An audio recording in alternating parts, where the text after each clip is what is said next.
Buenos días, profe. Todo ok. Muy bien, buenos días.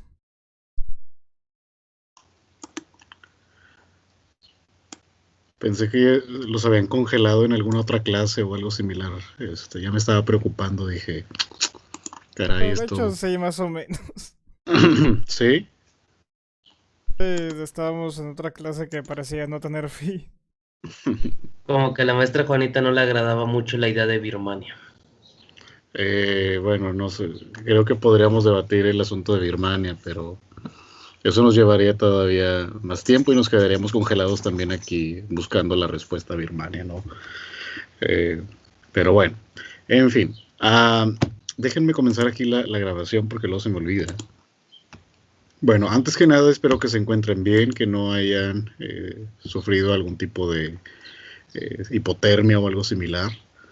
Eh, Aquí dice la compañera Andrea Martínez, todavía no tiene servicio de internet. Muy bien, para tomarlo en consideración. Sin embargo, bueno, está la mayoría, vamos a tener que continuar. Las circunstancias así nos los exigen. Antes de comenzar y retomar donde nos habíamos quedado los temas, quisiera hacer un sondeo con la clase porque las dos sesiones que pues no pudimos llevar a cabo esta semana, pues sí nos van a costar algo, en el sentido de que personalmente ya tenía una programación fija, ¿sí? Sujeta, claro, a cambios, pero no pensamos, nunca llegamos a pensar que fuera a ocurrir de esta forma, ¿no? De una forma tan estrepitosa, por decirlo de alguna forma. Entonces tampoco les podría haber pedido que adelantaran lecturas o algo similar, porque están en la plataforma, entonces el acceso iba a ser también muy limitado. Así que quisiera hacer un sondeo un poco a ver cómo andamos de tiempo en lo que se refiere a alternativas, ¿no? Para ver si cómo podríamos recuperar un poco la cuestión. No sé cómo lo han manejado en otras clases o qué les han comentado otros maestros, aparte del asunto de Birmania. Pues es que no hemos tenido clases estos días, la verdad. Creo que no solo hemos tenido una clase. Entonces, por lo mismo, no hemos podido platicar muy bien de eso con otros maestros. No sé qué intenciones tengan ellos. Bueno, vamos a verlo de la siguiente forma. Por lo pronto, la clase de hoy de Historia de África, vamos a retomar el tema que quedó pendiente de África protohistórica y voy a tener que avanzar también en un poco de lo de Egipto. Ya veremos si les asigno la lectura o no y la manera en que podríamos discutirlo, porque en teoría la próxima semana ya tendríamos que empezar con la unidad número 2 para ambas materias. Eh, Porque digo, el tiempo es poco y se supone que para la semana previa a las vacaciones, esa yo la tengo contemplada para el examen parcial, bueno, los exámenes parciales y los avances del PIA, que espero también lo tomen en consideración.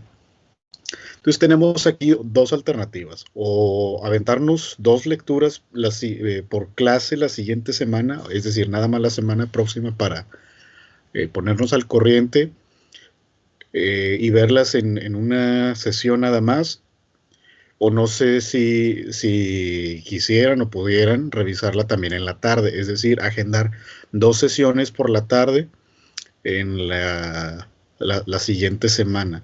Por ejemplo, si el lunes tenemos Historia de África, vernos a la hora de clase 8:40 y no sé, a las 4 de la tarde. Y luego el martes o viernes que tenemos, no, el viernes no puedo, tengo yo clase. No sé, un día entre semana, ver en la mañana Historia de Estados Unidos y en la tarde la siguiente lectura. No lo veo tan factible y no creo que sería a lo mejor lo ideal. Entonces, piensen en esas opciones, lo revisamos al final de la clase y vemos la forma de acomodarnos, ¿sí? Digo, esto no me gusta más que a ustedes, pero definitivamente no contábamos con esta circunstancia. Por lo pronto les digo, vamos a ver si alcanzamos a revisar esto de África protohistórica y algo de Egipto, porque ya ven cómo nos extendemos a veces, pero bueno, ahorita nos preocupamos por eso. Bien, vamos a dejar a Birmania de un lado y vamos a empezar con lo que nos corresponde. África protohistórica. Primero, antes de entrar a la lectura, ¿qué es o en qué consiste la protohistoria? ¿A qué nos referimos cuando hablamos de protohistoria? Bueno, el término lo dice bastante claro, es más o menos como por así decirlo poco antes de la historia o justamente al principio de la historia, pero todavía no está todo muy claro, quizá porque faltan fuentes o porque es un periodo tan alejado que realmente no queda muy claro qué fue lo que ocurrió, así que lo principal que quedan son vestigios y bueno, pues se denomina como que, pues sí, es historia, pero no es del todo histórico porque no se sabe a ciencia cierta qué fue exactamente lo que pasó y cómo. Ok, es un primer acercamiento. Elías, dígame. Sí, más que antes de la historia, yo creo que la protohistoria son las bases de cierta historia, en el sentido en lo que trata mucho el autor en este caso de África, que son momentos donde hay escaso o se está formando la escritura, la tradición escrita, o simplemente son escasos los registros que hay de ese periodo. Entonces yo creo que va hacia eso. Ok, muy bien. También tenemos ahí otra percepción. ¿Alguna otra idea de lo que consiste la protohistoria? Y lo más importante, en qué se diferencia de la prehistoria? ¿Sí? Tenemos estas dos palabras que podrían ser similares o que podrían tener significados similares. Ahí es la gran pregunta. ¿Qué tienen en mente?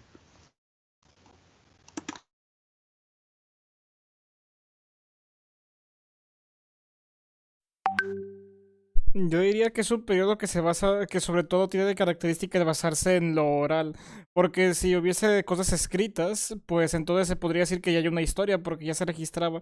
Sin embargo, si lo único que queda de aquella época son testimonios orales, pues es más o menos difícil decir que qué pasó primero, o si realmente algo pasó, o si pasó después.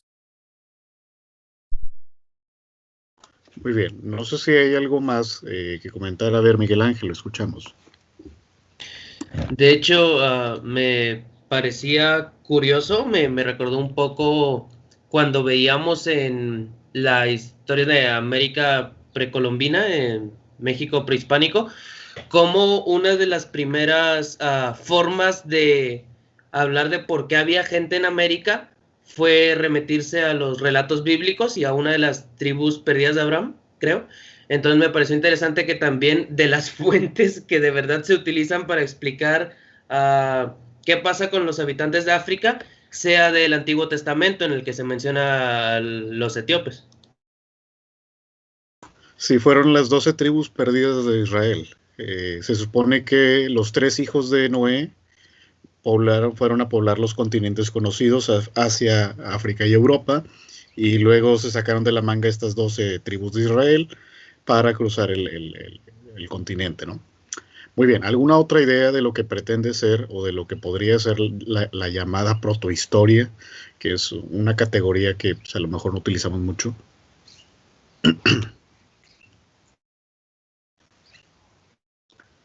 Bueno, podríamos entender entonces a la protohistoria como un intento de historia, es decir, algo que pretende serlo, pero no llega a ser como tal, no es un intento completo.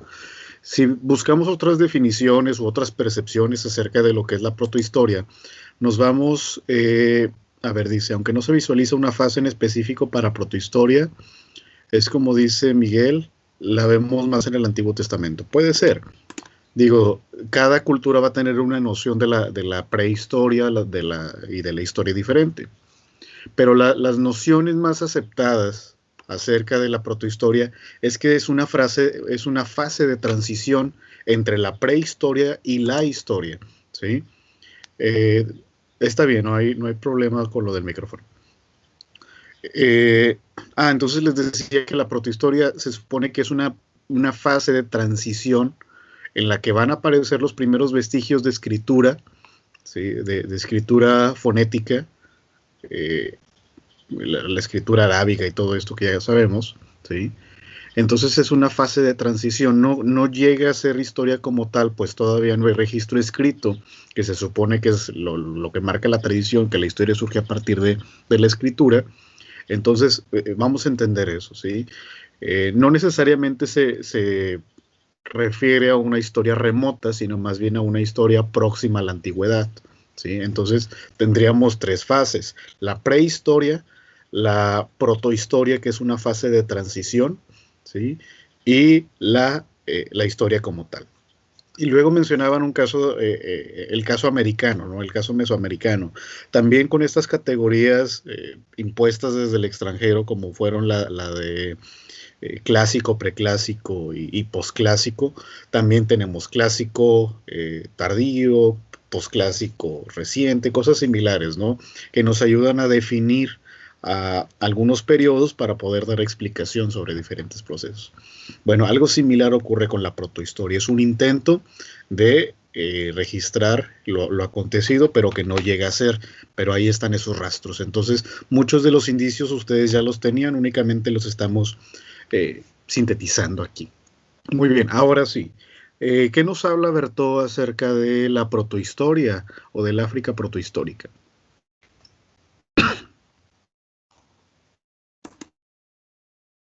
Bueno, si no mal recuerdo, porque me hice la lectura hace unos días y ya medio se me olvidó. Según recuerdo, de lo que hay más noticias de este periodo histórico es de la zona de Etiopía, porque es de aquí donde más o menos se desarrollaron las primeras culturas bastante más importantes, gracias a que no está tan lejos de, podría decirse, del Medio Oriente, y hubo bastante influencia de esta zona hacia África, lo cual permitió que se desarrollasen incluso algunas ciudades importantes y hasta con un tráfico de comercio muy, muy fluido. Ok, gracias Arnoldo. ¿Qué más nos informa Berthaud acerca de esta África protohistórica? Que de hecho es muy valioso ese capítulo que nos presenta Berthaud, porque revisando las diferentes lecturas para el texto me doy cuenta de que prácticamente ninguna lo aborda como un periodo en particular, sino que transitan directamente hacia la historia, hacia un periodo histórico. Entonces por eso también resulta valioso el texto de Berthaud. ¿Qué más? Digo, yo sé que pasaron varios días, pero supongo que tomaron apuntes o algo. Sí, Miguel. Que sobre las hegemonías o civilizaciones igual, o tribus grandes que menciona, todavía como que las funda en una creación bastante mítica o muy legendaria, ¿no? Menciona como en Ghana, en el este de la Costa de Oro, que eran palacios inmensos, como luego nos imaginamos la Torre de Babel o los jardines flotantes de Babilonia, palacios gigantes llenos de animales salvajes caminando entre la gente, con un soberano que vestía con prendas de oro y estaba rodeado por 1 millón de soldados, cosas bastante como míticas o muy de película, creo todavía. Ok, muy bien. A ver, Eric, lo escuchamos. Gracias. Bueno, dos cosas de las que me acuerdo y me llamó la atención sobre Etiopía es que poseían esta escritura africana, el gesso, que era, se supone que igual de antigua que la griega, así que ya estamos hablando de que también en África pues ya tenían este tipo de herramientas desde aquel entonces, aun y cuando ya se nos ha dicho que en esta lectura y en otras que en sí la tradición oral sigue siendo el punto central por el que se siguen pasando los conocimientos y las tradiciones. Y también, eh, esto sí lo tengo anotado, que estaba la parte de Etiopía encuadrada geográficamente entre un macizo de montañas y altas mesetas situadas a más de 2000 metros de clima templado. Eh, estas eran abundantemente regadas y fértiles, así que pues les ayudaba para vivir. Y aparte, estaban cortadas por profundos abismos, lo cual les ayudaba a que si llegaban en algún momento enemigos, pues tuvieran este obstáculo natural que les impidiera o al menos les obstaculizara poder llegar hacia ellos, lo cual pues ayuda a que la civilización pueda crecer. Estos dos puntos importantes en la geografía. Perfecto, muy, muy conciso y muy oportuno su comentario. Muchas gracias, Eric. Escuchamos ahora a José Ricardo. Tiene la palabra. Gracias. Algo que que menciona mucho la lectura en cierta parte es el comercio, por ejemplo, que habla de Oriente, que habla de cómo pasaban los productos por Egipto, cómo llegaban a Etiopía.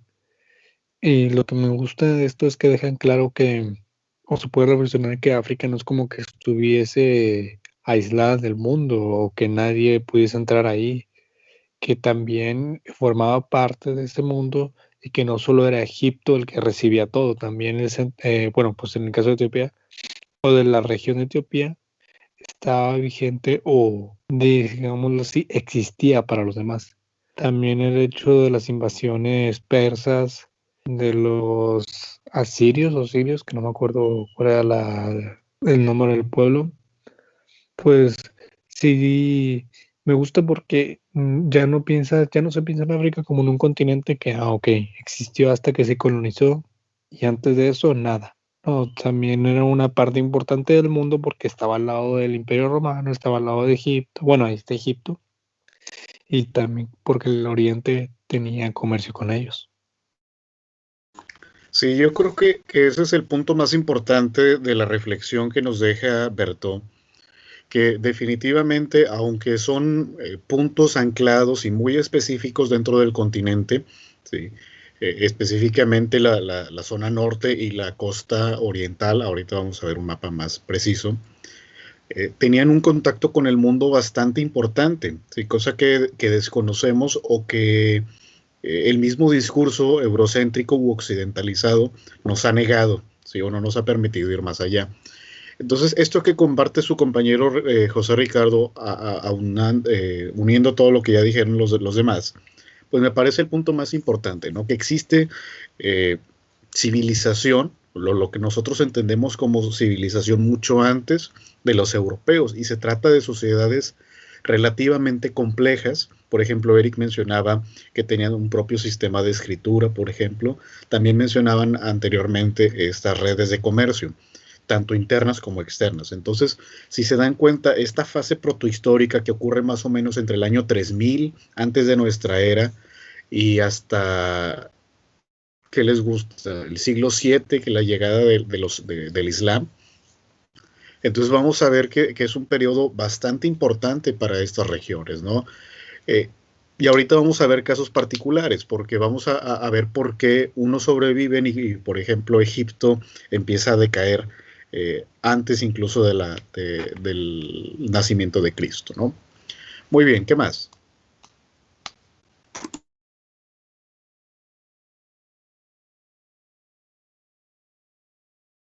Bueno, yo. Bueno, Adelante, sí. a mí me llamó la atención, bueno, que llegaban a comprar a Esana de los reyes Azul, bueno, se le llamaba el Constantino de Etiopía, porque pues prácticamente fue el fundador de la historia, y también, bueno, la lectura nos dice que un viajero fue y que se sorprendió por el esplendor y las riquezas que habían ahí, pues realmente, pues, o sea, de Etiopía, o al menos yo no me imagino Etiopía siendo rica, ni poderosa, ni nada. O sea, en mi mente solo es Egipto rica y todos los demás son como que, pues, pueblos pobres o muy pequeños. Y eso me llamó mucho la atención. También bueno, de los escritos de Gesso también decía que muchas escrituras antiguas solo sobrevivieron en ese idioma y que sigue preservando. Bueno, y también el idioma aún en la actualidad se sigue ocupando en ceremonias. ¿Algo más, Aida? Queda todo por mi parte. Perfecto, muchas gracias.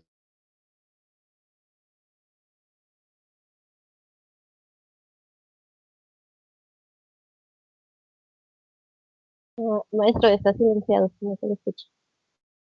Disculpen, gracias por la referencia. Entonces les decía que no podríamos entonces pensar al África antigua como una África aislada, como una África atrasada socialmente desde nuestro pensamiento occidental, porque realmente no solo va a existir el gran Egipto faraónico, sino que van a establecerse en la zona subsahariana otras civilizaciones u otras ciudades-estado que van a tener un poder importante en su respectiva región, que de hecho no va a competir con Egipto. Esta zona subsahariana de Etiopía van a tener su propia fórmula de desarrollo, mientras que Egipto se va a dedicar al contacto con Medio Oriente y con la zona mediterránea. Vamos a ver que Etiopía va a tener un contacto más hacia el oriente lejano, ¿no? A través del mar. Entonces, insisto, esta sorpresa que menciona Aida, creo que a muchos nos llegó, en el sentido de que no podríamos concebir de otra forma a África, ¿sí? Y luego su compañera decía, es que podríamos pensar África subdesarrollada. Bueno, se le subdesarrolló posteriormente, que es lo que estaremos hablando. Entonces, vamos a ver que no era un espacio totalmente ajeno al mundo, ¿no? Al mundo antiguo, claro. Sí, Elías, lo escuchamos. Sí, y sobre eso, bueno, no sé si me estoy adelantando un poquito, pero también en la cuestión protohistórica, algo más, complementando un poco lo que mencionaban mis compañeros, pues a mí me sorprendió la cuestión de las distintas etnias, porque pues está como está poblado ahorita, pues está esa concepción, ¿no?, de que África es de puros negros, ¿no? Así se dice. Y realmente cuando estaba viendo las movilizaciones, las migraciones, precisamente esto que comentaba mi compañero, el mismo comercio que motiva a que se muevan las personas, después de la introducción de especies como el camello, todo ese tipo de cosas, y que mencionaba lo de los bereberes blancos, cómo las etnias negras van empujando un poco, y luego también de hombres de piel roja. Es como que me impresionó mucho la riqueza étnica y la riqueza diversa que tiene o que tuvo, al menos anteriormente en este periodo protohistórico, pues África. Y lo sigue teniendo, pese a digamos, a la hecatombe demográfica que ha tenido en la modernidad. África sigue siendo uno de los países étnicamente más diversos del mundo, ¿sí? A diferencia, por ejemplo, de Asia, del extremo oriental asiático, donde prácticamente provienen de una misma raíz étnica, y claro, empieza una diversificación no muy variada, pero en África sí se ve muy marcado este contraste, ¿sí? Entonces eso también es muy importante, que aunque se trata de un proceso protohistórico o de la antigüedad, ¿sí? Todos estos vestigios todavía los vamos a encontrar en el siglo XXI, ¿sí? Y de hecho ya habíamos mostrado una imagen, ¿no?, del contraste entre los caucásicos bereberes y las mismas variantes de la raza negra en África, y otras ahí que, bueno, podríamos encontrar. ¿Qué más? ¿Qué otra cosa podríamos retomar acerca de la África protohistórica?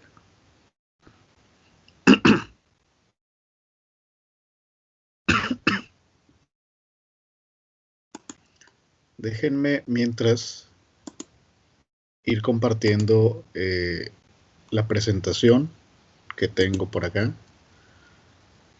Bueno, esto es algo de lo que les decía, ¿sí?, de la variación racial y étnica que existe en África. Esto ya lo habíamos visto con anterioridad. Claro que la influencia musulmana va a modificar usos, costumbres y raza en el norte de África. Los bereberes que vemos ahorita no van a ser los mismos que existieron, pero al menos mantienen algo ahí, ¿no? Déjenme a ver si hay un mapa previo. Bueno, vamos a ir al mapa que vamos a utilizar hoy. Bueno, en la zona de Etiopía, ¿sí?, ya la habíamos visto anteriormente, que es en la zona de los lagos. Esta zona central subsahariana es la que va a reconocerse, o es la que vamos a identificar como el África protohistórica. Es decir, esta transición que se hace entre la prehistoria, con únicamente las herramientas más rudimentarias, hacia una sociedad más compleja. No hay que dejar de lado el hecho de que hasta antes de la aparición de Egipto y del reino de Aksum, que ahorita revisaremos, gran parte de las sociedades eran o seminómadas, pastores o recolectores, y pues no se habían desarrollado plenamente por la falta de opciones económicas, ¿no?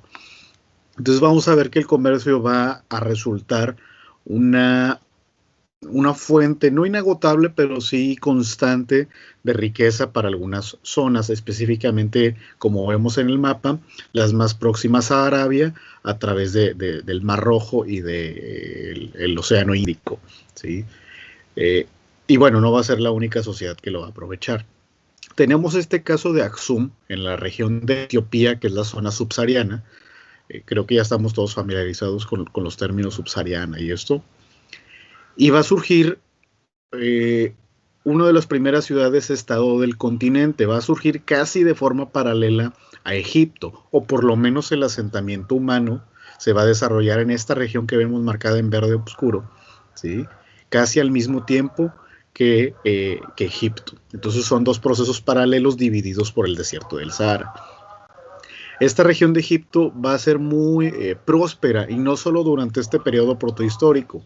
Más adelante iremos viendo cómo la influencia árabe y cómo después la influencia musulmana, obviamente no son lo mismo, ¿sí? Van a aprovechar estas mismas rutas de comercio y estos puntos anclaje en la costa, ¿sí? Para mantener este ritmo de comercio que no va a ser desconocido para Etiopía. También una precisión que ya les había hecho, pero vale recordar. Para este momento, Etiopía es una región, no es un país como tal. Va a ser hasta la caída del reino de Aksum que Etiopía va a empezar a tomar forma como una especie de protonación o de protoestado en las bases de lo que fue Aksum, ¿sí? Pero obviamente eso va a tardar. Sin embargo, al principio, al menos en esta época protohistórica, hay que entender a Etiopía como una región o como una zona geográfica particular subsahariana, más tropical, a diferencia del norte, pero que no es el estado. Eso me parece muy importante, que distingan entre la Etiopía regional y la Etiopía estado-nación. Bueno, tenemos que la existencia de este reino de Aksum tiene su apogeo o su construcción entre el siglo I y el siglo VII después de Cristo. Entonces estamos hablando de 6 siglos, ¿sí?, aproximadamente, de desarrollo, que va a tener contacto con todas estas otras manchas de colores que vemos en la zona de Arabia, de la península arábiga, ¿sí? Estos van a ser los principales puertos o las principales poblaciones con las que va a tener contacto comercial el reino de Aksum. Y si se dan cuenta, la zona verde más clara, como dice ahí el mapa, es la zona de influencia. Entonces, no solo dominaba la región en la cual se encontraba, sino que se extendió más allá de sus fronteras, o al menos de su espacio más próximo, de su espacio vital esencial. Entonces, regresamos a lo que mencionábamos en un principio. No se trata de una localidad aislada, ni mucho menos. Entonces yo creo que hay que reconocerle este punto, ¿no? Si bien el reino de Aksum tiene su esplendor o su desarrollo entre el siglo I y el siglo VII de nuestra era, esa región de Etiopía vamos a verla habitada desde el año 3000 más o menos antes de Cristo. Y si regresamos a nuestro mapa de aquí, ¿sí?, vamos a ver que la segunda expansión de la agricultura coincide con esta población, es decir, la zona morada, bueno, desde la región naranja, ¿sí?, que es lo que llamamos Etiopía, hacia el sur, va a ser el desarrollo principal de esta expansión, ¿no? Entonces la zona naranja es la que conocemos como Etiopía, y ahí es donde se va a desarrollar Aksum, ¿sí? Entonces no es casualidad que desde el año 3000 aproximadamente, un poco menos, ¿sí?, antes de nuestra era, vaya a tener población importante debido a esta expansión de la agricultura y del pastoreo, pero que no va a ser suficiente, o que no se van a limitar a este tipo de actividades, sino que realmente van a aprovechar las condiciones geográficas en las que se ubican para comerciar. La gran pregunta es, ¿qué comerciaban? ¿Sí? No sé si alcanzaron a revisar eso en la lectura de Berthaud. ¿Cuál era el comercio o qué intercambios hacían? Si no me equivoco, era principalmente marfil, aunque también después va a tener mucha importancia la sal. Así es. Lo principal que van a comerciar va a ser el marfil. En algunos momentos, inclusive van a comerciar con oro. Esa zona oriental va a ser rica en oro y es lo que van a comerciar con Arabia. Y de regreso ellos van a obtener todas estas especies exóticas de la región y va a mantener ese ritmo, ¿no? Inclusive llega un momento en que el comercio de esclavos negros va a ser una constante también para la zona. Nos puede llegar a parecer paradójico, pero nos vamos a dar cuenta en las siguientes sesiones que el comercio de esclavos no empieza con los europeos. Ya algunos de ustedes lo habían mencionado antes. Entonces, Egipto trató de someter a personas de raza negra como esclavos. Axum se dedicó a comerciar con ellos. Otras regiones del norte de África hicieron lo mismo, del África al norte del Sahara. Entonces también esa fue una constante, ¿sí? Y si se fijan, el reino de Axum exactamente dura hasta la llegada de los musulmanes. Entonces los musulmanes van a aprender mucho de esto y van a aprovechar también estas redes comerciales. Y en la parte inferior vemos una imagen reconstruida a partir de los restos arqueológicos de cómo era la zona de Axum, el reino de Axum, ¿sí? Entonces podemos ver una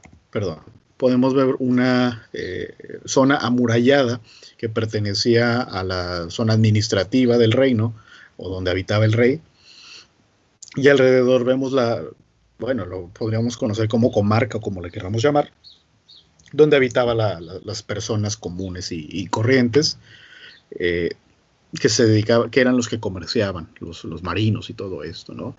Entonces vemos que no se trata de un establecimiento menor. Claro, está lejos de ser Egipto, ¿sí? Pero no por eso deja de tener mérito esta construcción o estos establecimientos físicos que se van a mantener durante 6 siglos por lo menos. O sea, no es menor este esfuerzo y esta construcción que vemos aquí. No sé si hasta aquí hay algún comentario o punto a mencionar. Sí, dígame. Sí, pues de hecho con lo que menciona el hecho de aquí también la lectura sobre los reyes de Axum, pues menciona que hablaban el griego y que emprendían campañas militares. O sea, eso para mí equivale a una organización social y además una organización militar, lo cual pues no era sencillo ponerse de acuerdo con una serie de personas. Entonces, como usted bien dice, no es el gran imperio o la gran hegemonía, pero sí hay una organización y eso es lo que debemos de estar buscando. Sobre todo también después que dice que se tiene registro del primer rey de Axum gracias a unas inscripciones. Esas inscripciones me hacen pensar también una organización de registro, o sea, de escribas, de personas que se dediquen a registrar la historia de lo que está pasando, una especie de cronistas, y también pues eso da lugar a jerarquías. Entonces toda esta estructura, toda esta organización es elemental para desmitificar estas cuestiones de que no había organizaciones o no había asentamientos. Y sobre el otro que mencionaba de los esclavos, yo también cuando lo leí me sorprendió, pero a la vez no, porque a ver, o sea, hay que entender que el esclavismo no fue solo con los negros. O sea, cuando estaba en la sociedad esclavista, en todas pues sí, en todas las sociedades, vaya, del periodo, pues, por ejemplo, con la historia de José en el Antiguo Testamento, donde lo esclavizan, se podría decir que eran tribus afroasiáticas. Entonces, no creo que importara en ese entonces mucho, pues el color era como que eras de una civilización aparte, ¡pum!, puedes ser esclavizado. Entonces, eso creo que es factible para entenderlo. Efectivamente, de hecho, no hay que olvidar que los griegos tenían esclavos, ¿sí? Los extranjeros, que es decir, la gente de fuera, podrían ser civilizados. Todo aquel que no fuera griego era un posible esclavo o un esclavo en potencia.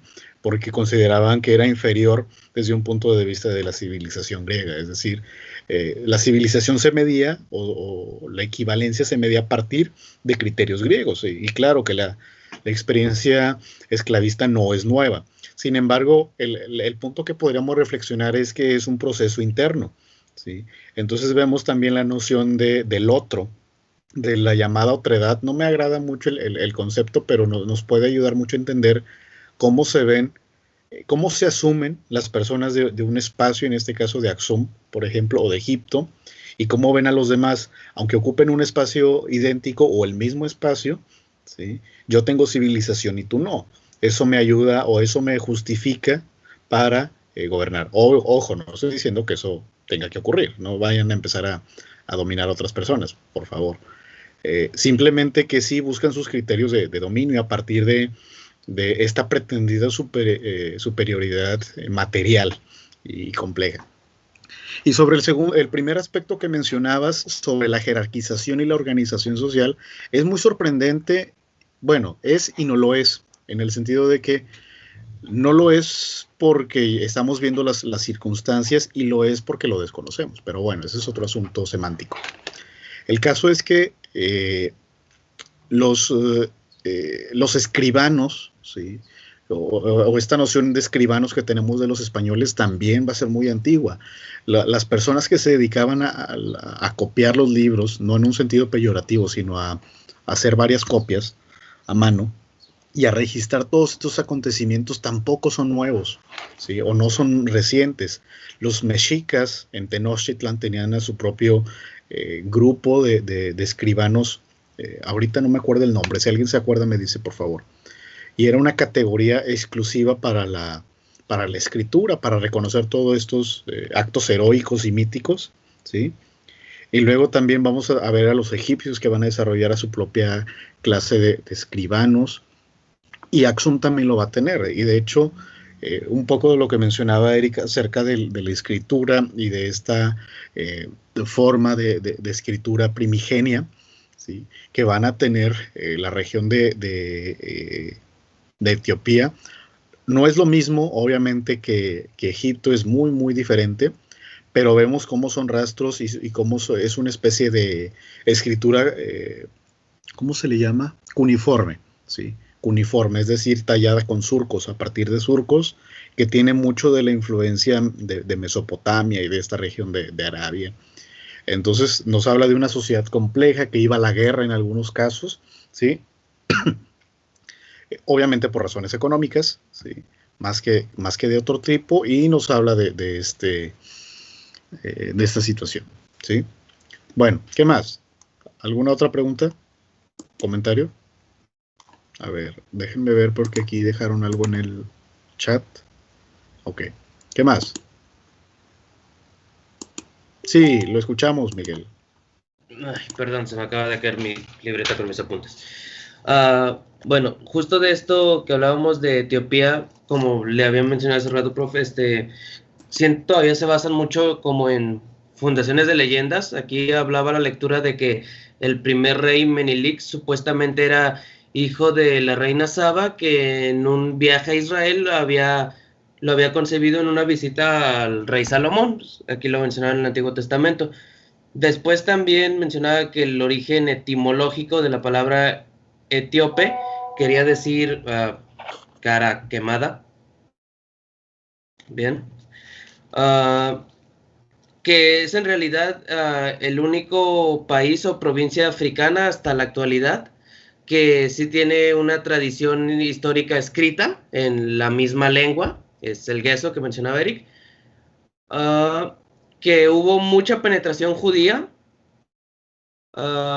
y después una conversión en esta zona, y que lo que más se importaba hacia el Oriente Lejano, como usted menciona, era el ébano, las plumas, pieles, monos, dice que los monos, los esclavos, sobre todo el marfil, y lo que intercambiaban con Oriente era la seda, perlas, esmeraldas, pimienta, clavo, sésamo y sobre todo el preciado incienso de Arabia. Efectivamente, gracias Miguel Ángel por precisarnos esta información. Definitivamente podríamos profundizar más sobre Aksum y la región etíope. El primer dato que nos mencionas, que etíope se refiere a cara quemada. Entonces vemos esa diferenciación entre la gente al norte del Sahara y la gente al sur del Sahara, de tez negra o negroide, que obviamente etíope en ese momento se utilizaba de una forma peyorativa, de una forma discriminativa, diríamos hoy. Ya habíamos discutido esto un poco con lo de los chichimecas y cosas similares, que son asignaciones externas, pero que sí nos refieren cómo veían a la otra población, al que es diferente, cómo lo veían y cómo lo veían como un ser inferior desde todos los puntos de vista que ustedes quieran, ¿sí? Racial, humano, político, social, etcétera. Cómo se ve este dejo de inferioridad, que no va a ser exclusivo de sociedades mediterráneas, sino que también lo vamos a ver acá presente, ¿sí? Entonces, esta zona etíope va a haber una convivencia entre grupos raciales negros y grupos raciales, pues, un poco más árabes, ¿sí? y asiáticos inclusive, lo que llamamos, lo que después se llama indoeuropeos y cosas similares. Entonces va a ser un constante conflicto y una constante rivalidad, ¿sí? En esta región etíope, lo que va a mantener, digamos, la idea de superioridad y de querer ser más que el otro, ¿sí? Pero digo, ¿qué rivalidad puede tener o pudo haber tenido un reino como Aksum bien estructurado y definido frente a tribus que no sobrepasaban las 50 personas, ¿sí? O aldeas que no llegaban a 100 gentes, ¿no? Sin embargo, vamos a ver que el conflicto más fuerte no va a ser en el interior, no había competencia, digamos, sino que va a ser con las potencias de enfrente, como lo veíamos en el mapa en la península arábiga, ¿sí? Ya ahí busqué la palabra que estaba buscando, lo de los escribas mexicas, eran los tlacuilos, que era una clase específica del reino de la zona de Tenochtitlan, que se dedicaban exclusivamente a copiar y a registrar de forma escrita lo sucedido en Tenochtitlan, los tlacuilos, ¿sí? Y era parte de la élite, podríamos decir así, aristocrática de Tenochtitlan. Muy bien, ¿algo más que deseen agregar sobre el reino de Aksum?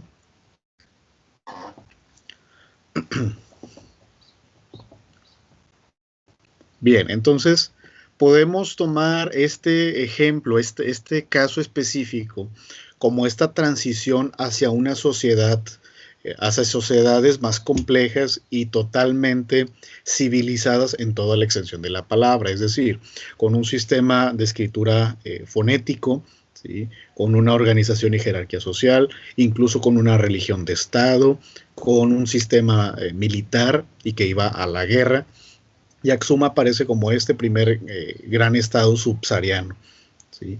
Que va a tener algunas coincidencias con con Egipto, pero la misma situación en la que se encontraban divididos por el Sahara, pues no va a crear mayores problemas en este momento. Además, no van a coexistir al mismo tiempo, ¿sí? Cuando Egipto ya estaba entrando en decadencia y ya estaba dominado por los romanos, Aksum apenas estaba floreciendo. Entonces, tanto geográfica como históricamente o cronológicamente no hay mayor problema. Entonces, es esta África protohistórica subsahariana, eso que quede claro. Estamos hablando del África subsahariana. Y otra cosa antes también de que se me olvide. Por eso, Berthaud prefiere utilizar la categoría de ciudad-estado para referirse al reino de Aksum, porque lo compara con las ciudades-estado griegas o las polis griegas. Entonces, encuentra equivalencias, pero yo encuentro más diferencias entre estas polis griegas y el reino de Aksum. Pero bueno, eso será tema para otro asunto. Bueno, entonces dijimos que la protohistoria es este proceso en el cual se transita hacia una historia como tal, con registros ya escritos en una lengua propia. ¿Algo más? ¿Alguna duda o algún otro comentario que haya quedado al respecto? Ok. Bueno, este es en la región subsahariana, pero ¿qué pasa en el norte? ¿Qué pasa al norte del Sahara? Tenemos a lo más mítico y probablemente a lo más, algunos dirían interesante, aunque la palabra interesante no nos dice mucho, como lo es Egipto, ¿sí? Y ese es vamos a transitar ya inmediatamente este tema, ¿sí? El caso de Egipto. Gigantes, ¿por qué? Ok, a ver, lo escuchamos, dígame. Sí, es que la lectura habla de cierta, o sea, habla tanto de razas de pigmeos Ajá. como de razas de personas de gran estatura. Pero eso no es al norte, ya me acordé, creo que es en el centro y en el oeste. Sí, donde habíamos visto al monóculi, al cíclope, porque era zona desconocida para la zona del norte y del oriente. Pero bueno, el caso es que vamos a entrar con Egipto, que es un caso particular ya típico del continente, y esto lo venimos diciendo desde el principio del semestre de las sesiones, y va más allá de la película La Momia, ¿sí? Va muchísimo más allá que eso, pero obviamente es un referente de la cultura popular actual. De hecho, el 16 de febrero, hace un par de días, se conmemoraron 98 años del descubrimiento por Carter de la tumba de Tutankamón, que si bien no fue el más grande faraón de Egipto, es la tumba que mejor se conservó de los saqueadores y del tiempo. Entonces es la que más información nos ha podido proporcionar sobre un periodo específico de Egipto, ¿sí? Pero bueno, más allá del dato anecdótico, vamos a entrar de lleno en lo que consiste Egipto, que como les anticipaba, se trata de una situación muy atípica o muy particular del norte del Sahara, con este contacto con Medio Oriente. Ahora sí, pueden comentarme nuestros referentes acerca de Egipto, qué conocemos o qué no conocemos sobre Egipto.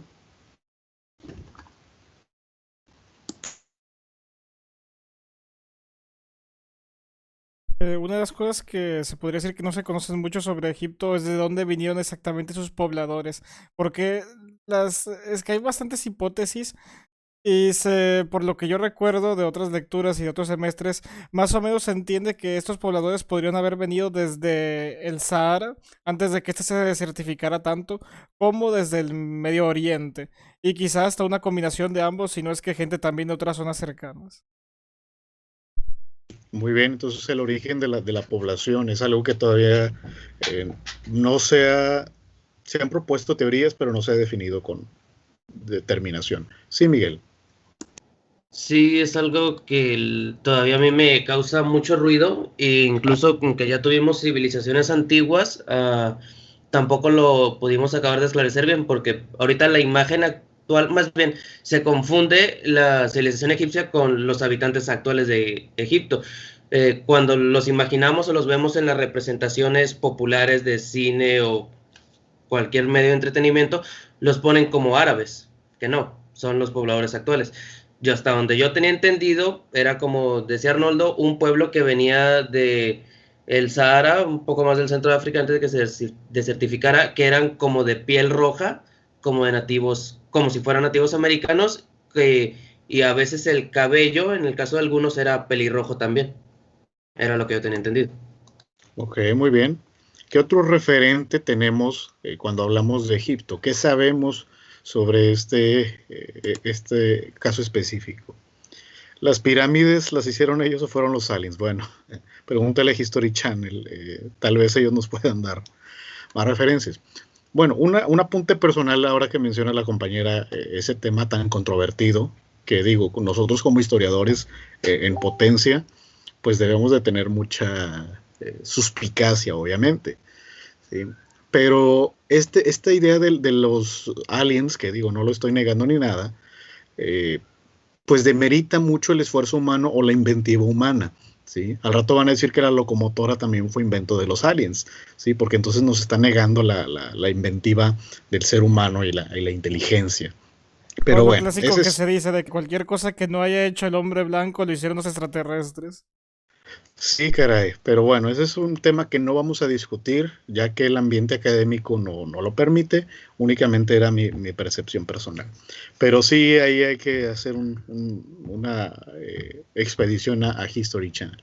Muy bien, ¿qué más? ¿Qué sí sabemos sobre Egipto, además de que las pirámides fueron posiblemente construidas por seres intergalácticos? Sí, Miguel, lo escuchamos. Que va a tener un rol muy importante el papel de la religión dentro de esta sociedad de civilización. Tanto es así que de hecho las mismas pirámides son parte de la mitología egipcia que había dentro de por qué los faraones como dioses en vida, por qué Osiris, Ra, Geb, se me fue el nombre del primer faraón de por qué desde él, entonces cuál es la necesidad de la tumba, por qué tiene que sobresalir de la arena. Va a tener un impacto en general, posiblemente es el eje principal de toda la civilización egipcia, desde la protodinástica hasta los últimos tolemaicos, la religión. Definitivamente vamos a ver una sociedad teocrática completamente, no es la primera, pero sí la más importante del continente, ¿sí? Y sobre todo, prácticamente todas las culturas antiguas van a mantener o buscar un equilibrio entre la tierra, el inframundo y el cielo, ¿no? Entonces, o el espacio sideral, como podríamos considerar. Entonces, sí vamos a ver esta relación entre diferentes planos, no solo físicos, sino metafísicos, que es lo que dice David, el culto a la muerte. Sí, la muerte va a jugar un papel muy importante porque no lo entendían como muerte, o no entendían a la muerte como el fin de la vida, sino como la transición a una nueva fase de la vida. Y decía Fátima, la arquitectura va muy de la mano de la religión, definitivamente, precisamente por eso que estamos comentando. Muy bien, veía una mano levantada por ahí, creo que era Andrea. Sí, era la mía, pero era también relacionado a la mitología egipcia. Es que creo que de Egipto lo que más sé es sobre la mitología. Y, por ejemplo, eso de la muerte, creo que uno de los dioses encargados era Anubis. Y hacían algo así como un juicio cuando alguien moría, donde ponían en una balanza, creo que era una pluma, que era algo así como una pluma de la verdad, y en el otro lado de la balanza el corazón de la persona a la que se estaba juzgando. Entonces, sí, dependiendo de cómo haya sido esta persona en su vida, si el corazón creo que pesaba más, era malo, y tenía que estar como que equilibrado con la pluma.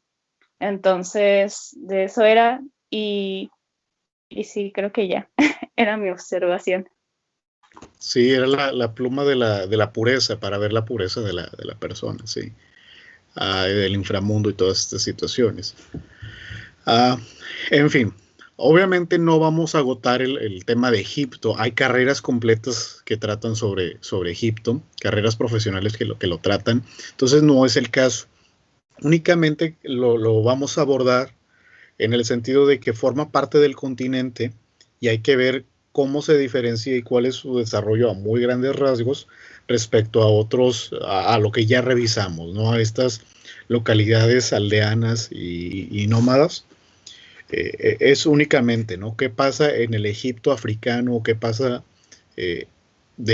o qué sabemos sobre Egipto en el contexto del continente? Entonces, en ese sentido va esta revisión que, insisto, no vamos a poder ampliar más porque no es la idea, pero sí nos podríamos llevar una carrera de egiptología completa. Bueno, me voy a remitir otra vez al mapa, ¿sí? que nos ha ayudado mucho, porque si se fijan, yo les había explicado que esta zona del círculo rojo es donde se supone que aparecieron los Homo sapiens. Se trasladaron al norte, cruzaron el estrecho de Suez y llegaron a Arabia y después regresaron.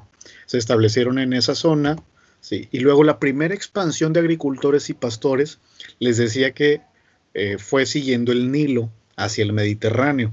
Entonces, si se fijan, esa primera expansión, ¿sí? Es donde se va a desarrollar la región, perdón, el caso de Egipto. ¿sí? Entonces tampoco es casualidad que desde muy temprano van a aparecer estas referencias hacia el caso egipcio desde el año 5200 antes de nuestra era. Ahí es donde empieza a contarse la historia de Egipto de forma muy, muy remota, ¿sí? Entonces, regresando a lo de las teorías sobre qué tipo de población, bueno, se cree que es una transformación o una modificación de los grupos que regresaron desde Arabia y luego se asentaron en la zona naranja que vemos ahí, que es la de Etiopía, y luego cruzaron o siguieron hacia el Mediterráneo siguiendo el Nilo. Entonces, se cree que es una modificación o una transformación de antiguos grupos no árabes como tal, sino africanos modificados en Arabia, ¿no? Y que regresaron. Pero insisto, todavía no hay mucha coincidencia por parte de las personas, sobre todo porque, de los estudiosos, sobre todo porque las transformaciones de los musulmanes pues van a modificar completamente este aspecto. Pero bueno, entonces, si se fijan, esta primera expansión hacia el norte de estos grupos sedentarios, pastores y dedicados a la agricultura, van a ir siguiendo el río Nilo, ¿sí? Aprovechando obviamente las condiciones que el agua dulce les va a proporcionar, ¿sí? Entonces, a lo largo de toda esta extensión es donde vamos a encontrar los diferentes puntos o desarrollos, ¿sí? En un primer lugar, vamos a ver, permítanme un segundo.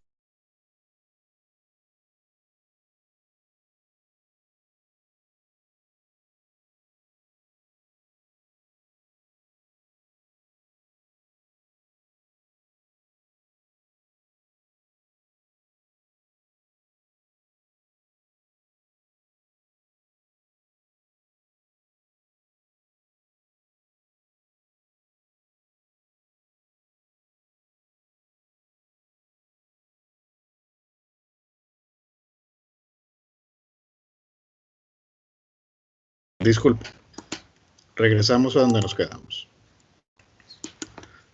Les decía entonces que esta zona del Nilo es lo que nos va a hacer la referencia principal a la población y al desarrollo de lo que consideramos o se ha considerado como un imperio, es decir, una expansión que sobrepasa las fronteras de propiedad, ¿sí? Entonces, la región, aunque es predominantemente desértica, ¿sí? Con estas dunas que ya explicamos la diferencia entre el mismo desierto, pero vemos zonas fértiles y acompañadas por el río. Ahora, hay dos momentos en los que se desarrolla Egipto. Primero, en el Bajo Egipto, más pegado al Mediterráneo, donde se construyen las famosas pirámides y que tiene su zona principal de desarrollo en Memphis, ¿sí? Y luego, siglos después se van a ir hacia el Alto Egipto, van a seguir avanzando hacia el sur y van a establecer Tebas como su capital. Pero obviamente esto va a tomar un largo periodo para poder concretarse, ¿sí? Ahora, aquí vemos una línea del tiempo que nos va a ayudar o que nos va a permitir entender un poco de la trayectoria histórica de Egipto, ¿sí?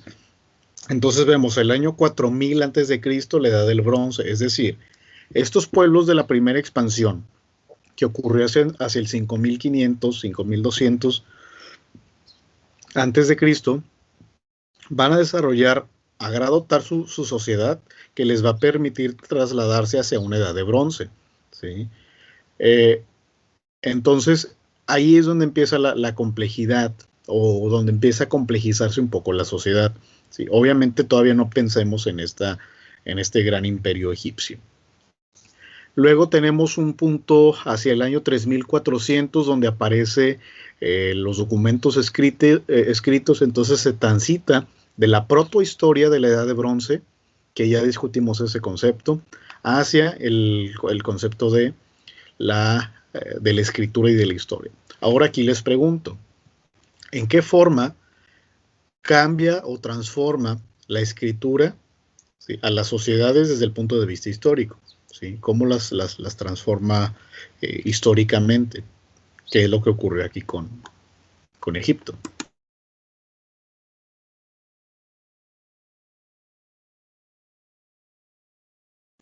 Es decir, ¿por qué la escritura se considera como un punto clave para el desarrollo de la civilización? Porque es la que va a empezar a poder dejar registro de qué es lo que se hacía normalmente, de cuáles eran los gobernantes que estaban en turno y que habían hecho.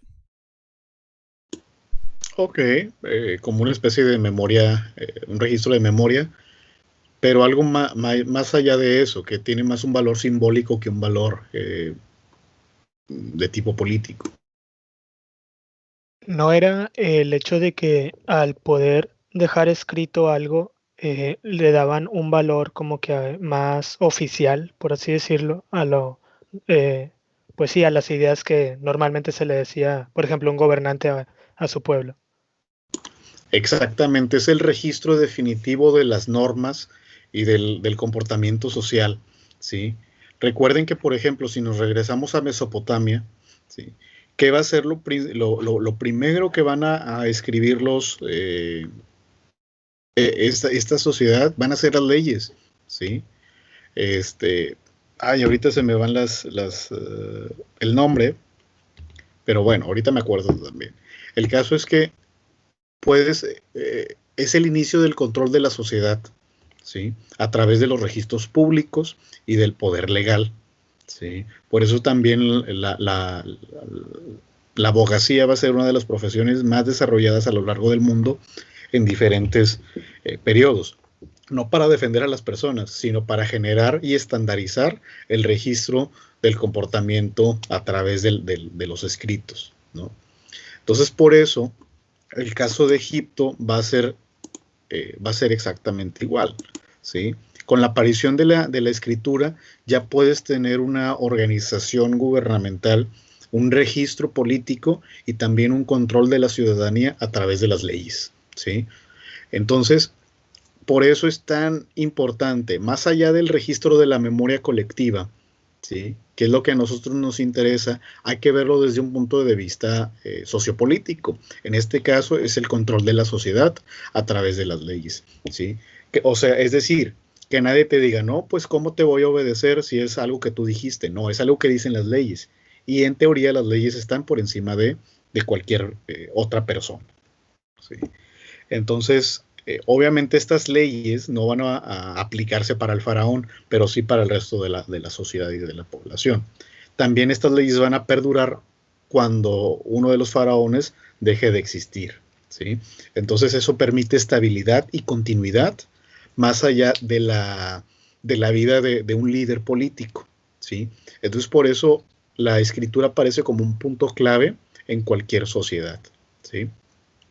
Pero bueno, seguimos en este recorrido. Entonces, se transita de la edad de bronce, de la protohistoria, hacia una época histórica, hacia el año 3400, y luego aquí es donde empieza, ¿sí?, a surgir el Egipto que ya nos conocemos. Hacia el año 3000 antes de nuestra era, es cuando empiezan a construirse las pirámides que conocemos, o los extraterrestres, no sé, pero ahí es donde empiezan a aparecer, ¿sí?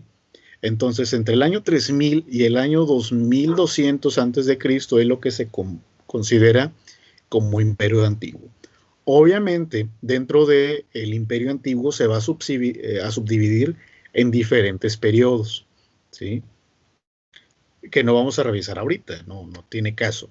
Pero sí es importante distinguir que a lo largo de este primer periodo del Imperio Antiguo es donde se va a establecer el poder centralizado, es donde se va a establecer la teocracia y donde se van a construir estas representaciones o estas edificaciones que representan el poder máximo del faraón, ¿no? Y cada faraón va a tratar de superar a su predecesor en lo que se refiere a las construcciones.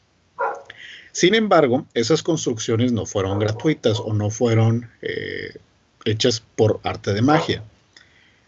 ¿Cómo es que se construyen estos grandes monumentos? Bueno, que ahora son monumentos, pero en su tiempo eran edificios funcionales, ¿sí? ¿Cómo se construyen estos edificios? Adelante, Miguel Ángel.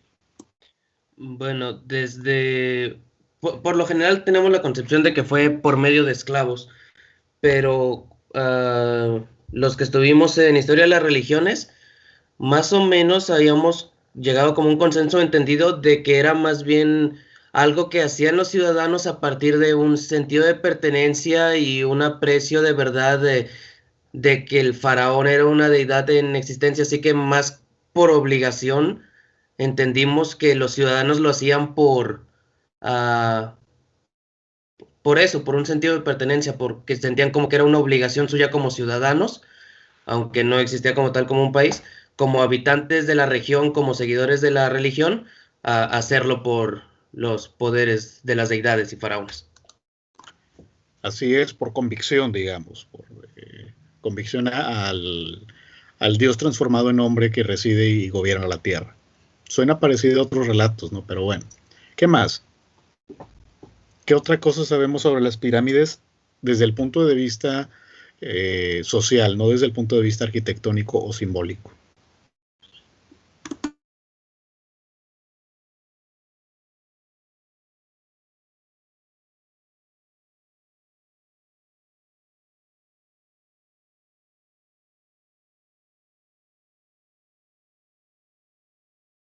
¿No, nadie?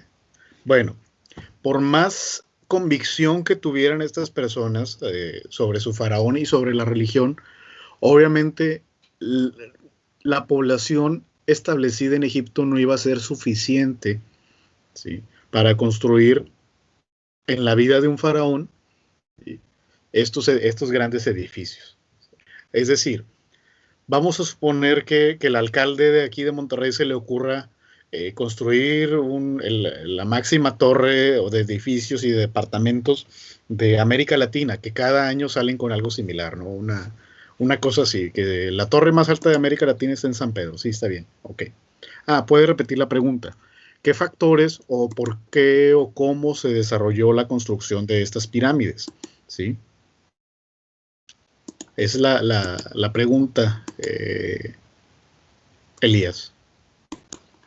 Bien, les decía, entonces, que un funcionario público, si tuviera ese poder, obviamente que no lo tiene, decidiera construir la torre más grande de América Latina, que insisto, cada 3 o 4 años quieren superar a la torre más alta, no sé para qué, algún complejo, no tengo idea. El caso es que decide que toda la ciudad se dedique a construir exclusivamente esto hasta que no lo terminen.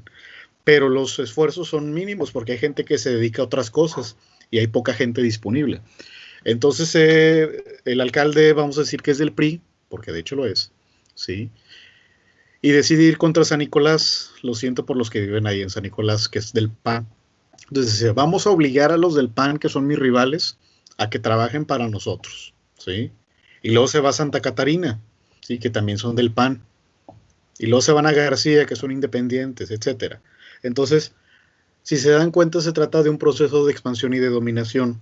En otras palabras, no solo bastó con la gente que existía en el Egipto como voluntaria, podríamos decir, sino que se buscó esclavizar a otras poblaciones, ¿sí? Entonces, podríamos llegar a este otro consenso, que no era viable ni posible construir estos edificios solo con la población convencida de Egipto, sino que se guiaron hacia dominar a otras poblaciones. A ver, vamos a ver los comentarios. Desvío de recursos y priistas, no, hombre, pues lamentablemente ahorita es el menor de los males, increíble, ¿no? ¿Quién lo hubiera pensado? Si lo vemos desde el punto de vista histórico. Por cierto, no estoy motivando la movilización del voto, que quede claro eso, no vaya a ser que vayan a decir que me están pagando por patrocinar a un candidato en particular. Pero vivo en Monterrey y siempre han tenido la idea de dominar a otros, no sé por qué, pero bueno. Sí, Elías, lo escucho.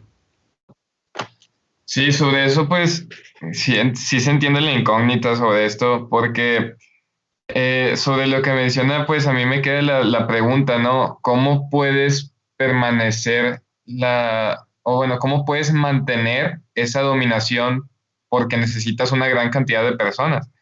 O sea, es como la cuestión de los, ¿cómo se le llama? Bueno, no existían caciques, pero estas personas, vaya, que están oprimiendo continuamente para que trabajes, se me fue el nombre. Yo creo que Los sí, capataces, ¿no? capataces, gracias, sí. Los capataces, pues sí requería una unidad, que yo creo que ahí tal vez su religión ayudaba mucho y la cuestión de las riquezas, sí requería una unidad como para que, ahorita lo que decía Ricardo, yo creo que se refería a otra cosa, pero para que no hubiera desvío de recursos, o sea, porque cada uno podría decir, bueno, yo como capataz me hago autoridad de un grupo y y pues hago mis trabajos o hago mis cosas o gasto más y digo mentiras, no sé. Todo ese tipo de cuestiones como corrupción y todo eso, para que no se presentaran sobre eso, pues yo creo que sí fue una tarea pues muy difícil. La cuestión de la unidad, sobre todo. Fue titánica, pero vamos a verlo de la siguiente forma.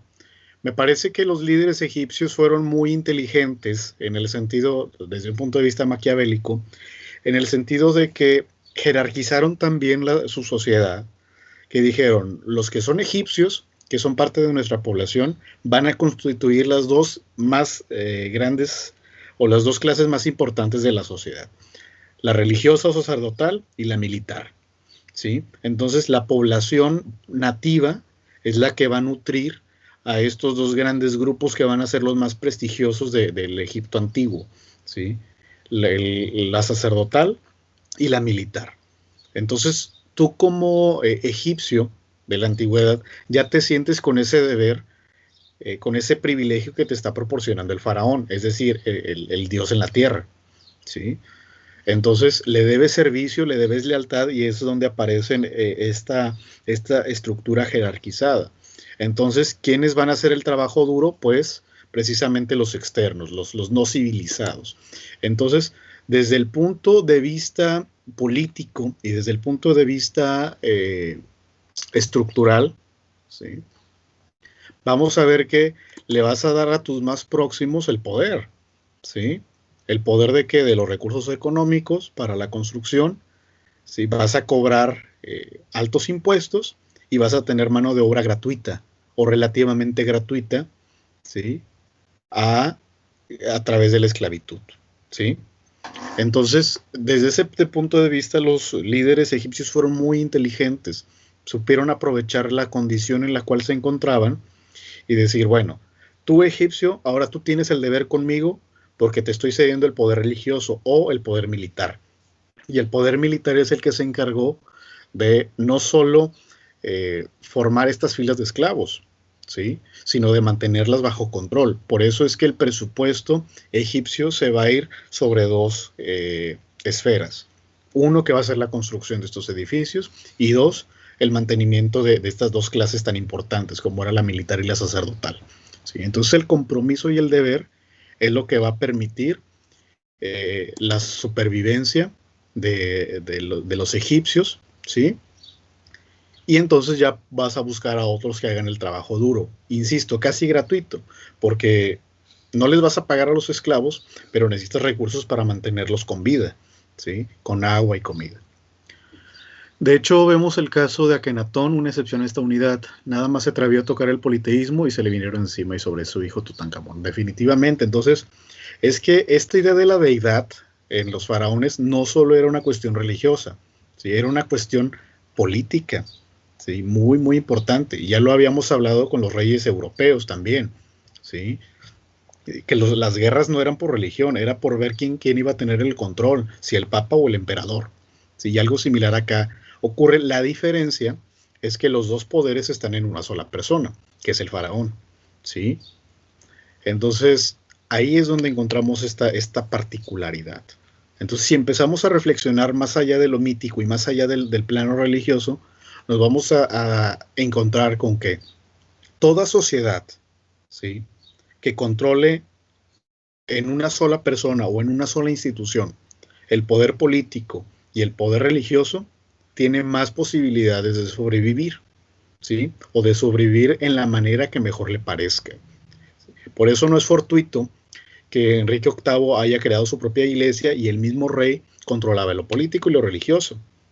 Por eso no nos va a sorprender, por ejemplo, que en Tenochtitlan, el Huetlatoani va a tener tanto el poder supremo religioso como el poder supremo político, ¿sí? Lo mismo va a hacer Hitler, ¿sí? En su momento. No solo va a controlar el poder político, sino que van a desarrollar una religión alterna al cristianismo con sus propios ritos y tradiciones para mantener a la población bajo control, ¿sí? Entonces, es cierto, la población en un principio va a ser la que va a desarrollar estos edificios, pero definitivamente los esclavos van a ser la base de este sustento, ¿sí? Por eso es que encontramos en los relatos bíblicos la salida de los hebreos que querían liberarse del yugo egipcio, y no solo fueron los hebreos, vamos a ver a otros pueblos del propio África, ¿sí? Que van a sufrir bajo este dominio, y es por eso que muchos pueblos o muchas localidades van a irse hacia el sur, ¿sí? Y se van a mantener aisladas, huyendo precisamente de la pretendida hegemonía egipcia, ¿sí? Entonces también podemos explicar en parte el aislacionismo de tribus y aldeas debido a este control hegemónico que estaba desarrollando Egipto, ¿sí? Entonces, si lo vemos desde el punto de vista sociopolítico, creo que nos cambia un poco la perspectiva. Muy bien, déjenme tomar aire y preguntarles, ¿cómo vamos hasta aquí? ¿Qué otra cosa podríamos destacar?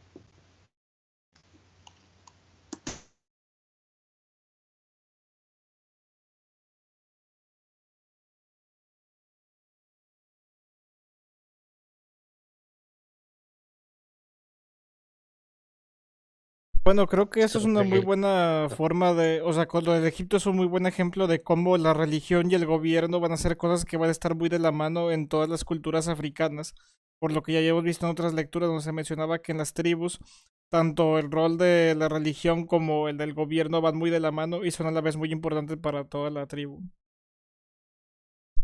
Así es, y los hebreos van a tener un sentido religioso, pero no una estructura política, ¿sí? Hasta el siglo XX.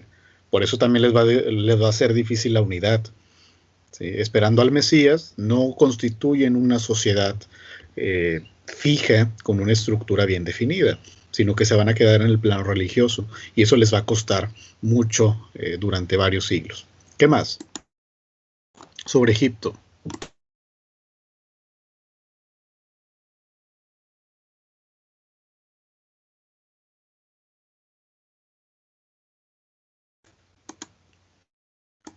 ¿Regresamos? Pues, Sí, lo escucho. pues su tecnología agrícola, su capacidad de irrigación era muy pertinente, muy bien utilizada su tecnología, la cuestión de los canales derivados de las subidas del Nilo, y con este limo que acarreaba como un buen fertilizante, que de hecho es lo que después la lectura dice que fue una diferencia entre el río Níger y entre el río Nilo, pues esa capacidad de arrastrar fertilizante sería algo que detonaría su civilización y su explosión demográfica. Sí, así es. De hecho, los egipcios le van a dedicar mucho tiempo también a estas que podríamos denominar presas reguladoras del flujo de agua, ¿sí? No solo para el riego de los campos, ¿sí? Porque mantener a tanta gente, tanto esclavos como hombres libres o personas libres, va a requerir mucho esfuerzo técnico para la supervivencia de la población. También van a desarrollar mucho la ingeniería, como creo que ya sabemos.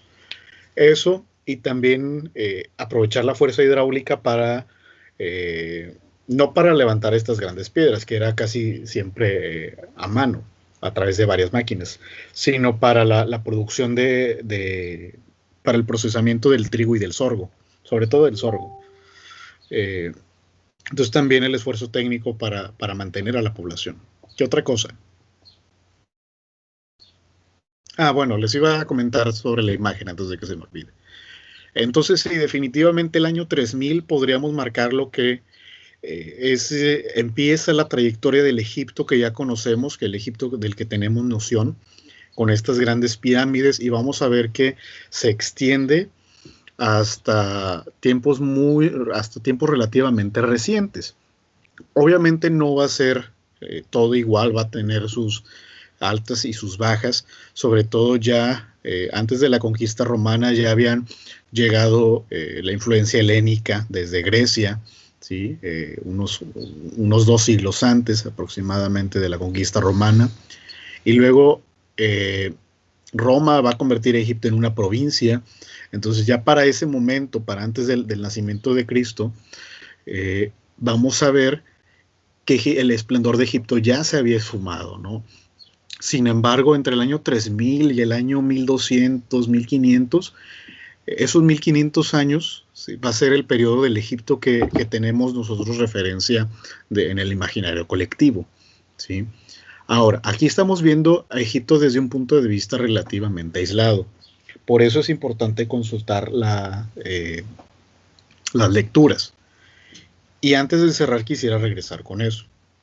Viendo que ya adelantamos aquí un poco sobre el tema introductorio, únicamente va a quedar pendiente la lectura. De esa manera cerraríamos o lograríamos completar este entramado de lo que se refiere con Egipto. Pero eso sí, tendríamos entonces que revisar 2 textos para la siguiente semana, para el lunes, tanto el de Egipto como el de el Islam. ¿Qué opinan? ¿Vamos bien? Porque tendríamos que hacer lo mismo para historia de Norteamérica. ¿Cómo ven esta opción? Y claro, empezaríamos hablando sobre esto, sobre la lectura, e inmediatamente transitaríamos a la siguiente. Escucho sus observaciones sobre eso.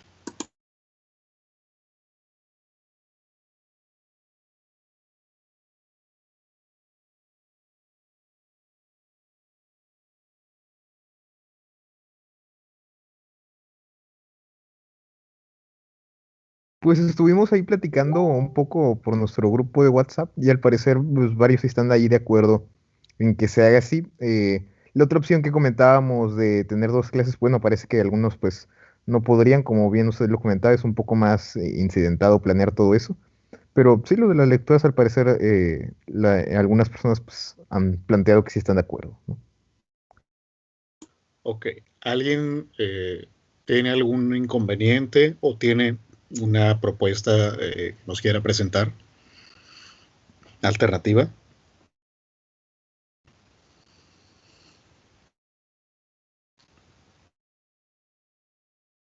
Muy bien, entonces vamos a ver, hagámosle una pirámide de Obrador. Bueno, eso ya hizo su segundo piso y su refinería.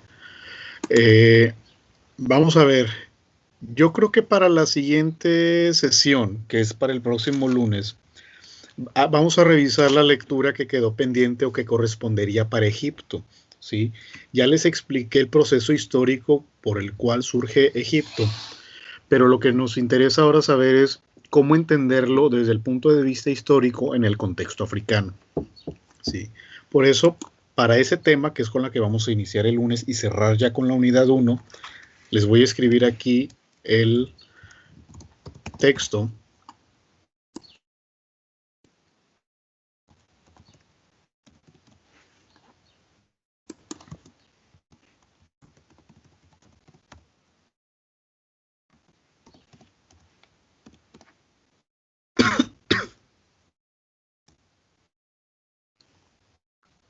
Esta es la lectura sobre Egipto, que de hecho es bastante interesante, ¿sí?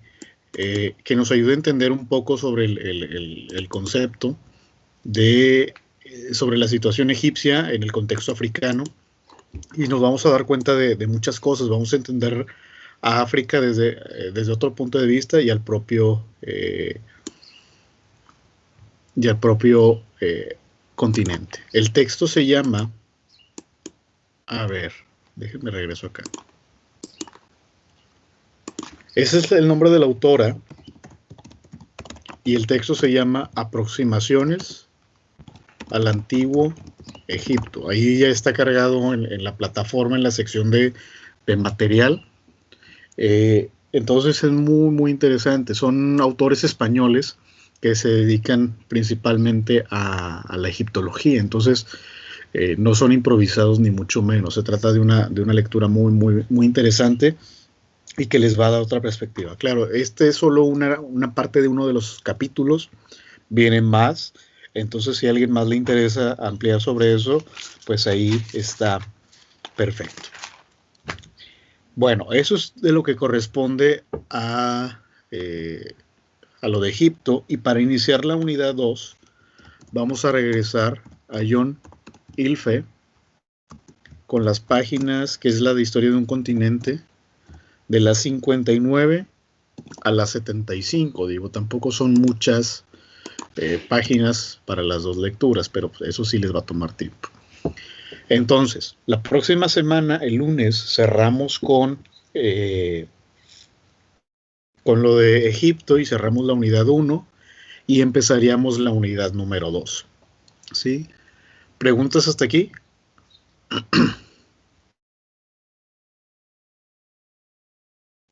Ok, y para el caso de Norteamérica, eso sí lo vamos a dejar todavía pendiente, porque nos queda el tema de la comunidad africana, afroamericana, y nos quedan las migraciones contemporáneas, pero ese texto es un poco más largo y más denso.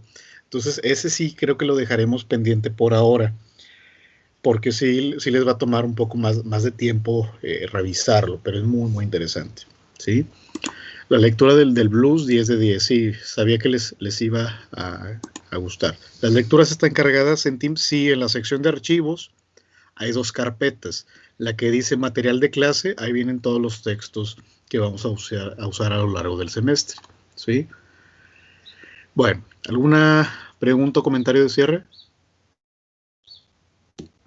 Entonces quedamos claros. Para el lunes van a ser 2 lecturas. Una sobre el Antiguo Egipto y otra sobre el Islam en la zona del Sahara. ¿Estamos bien?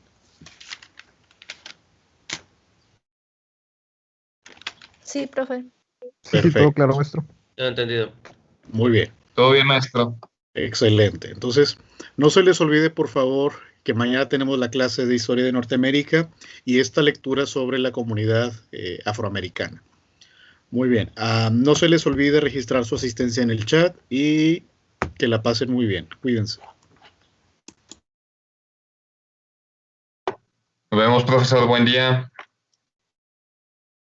Bueno, ya se fue.